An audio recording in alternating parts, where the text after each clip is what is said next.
got people inside the farmers market. Please quiet down so everybody can hear. Thank you.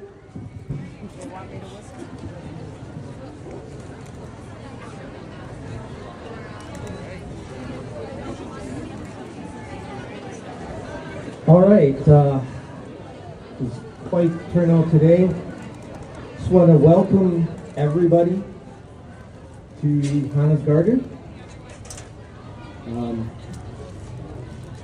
We want to just, like I said, welcome everybody to come here and share this special day with us.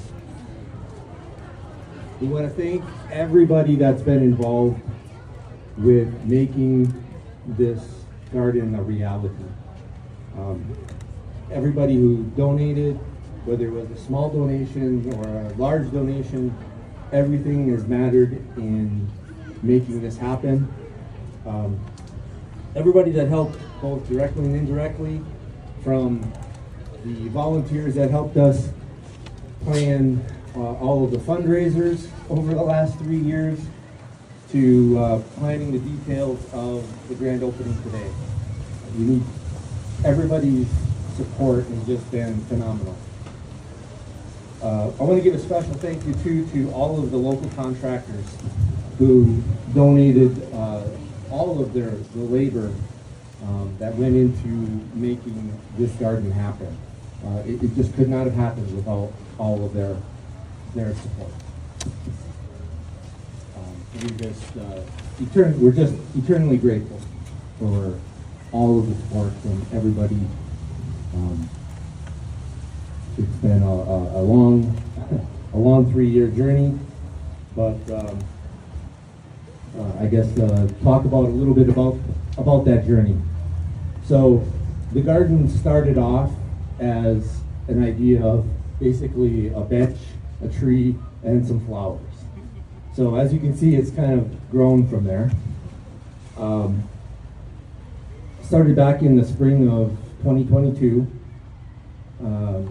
We had this idea and we started looking for a place to have the garden. And Seymour Lake Park was one of the first places that came to mind. It just seemed to make sense for it from so many different aspects. The fact that our family has used this park as the kids have grown up for years. It's a center point for the community, and the township, when we approached them, jumped at it immediately and said absolutely. And they carved out this space out of the park for Hannah's Garden, and have been very, very patient with us for the 3 years it's taken to get the construction complete.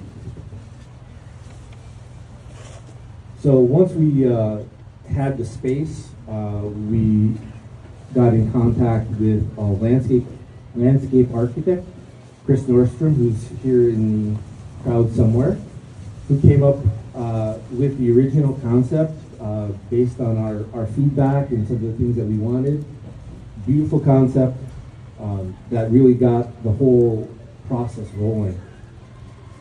And then when we started to move forward with the project, we found Kathy Dickens at Four County Community Foundation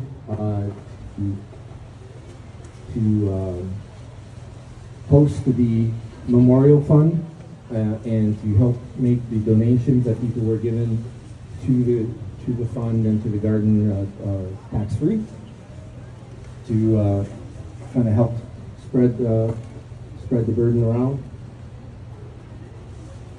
Then, as time progressed, we needed somebody to actually turn Chris's concept into drawings that the contractors could use.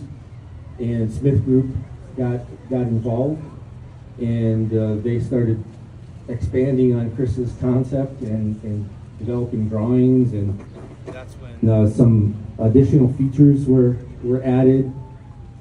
Such as what we're calling Hannah's tree, the big steel tree in the corner down there that you see that will eventually be covered in wisteria. That was originally going to be about twice the size and be in the center of the garden. But about that time is when the money problems came along.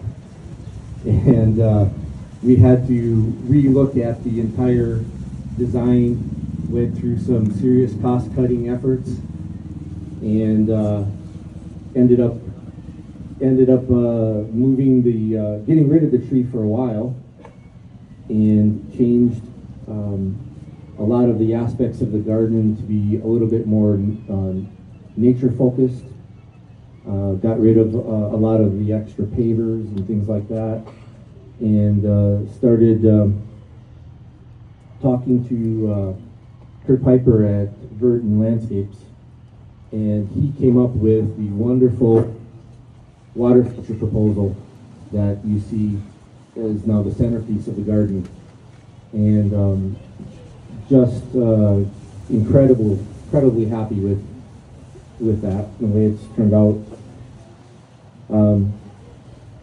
And as I said, for a while we had to give up on the tree, but we continued the fundraising efforts, and on the way worked with, we got a matching grant from the MEDC, which helped bring the tree back into fruition, albeit in a smaller form, and we were able to incorporate it into the design. Then, I guess speaking of the design, some of the specific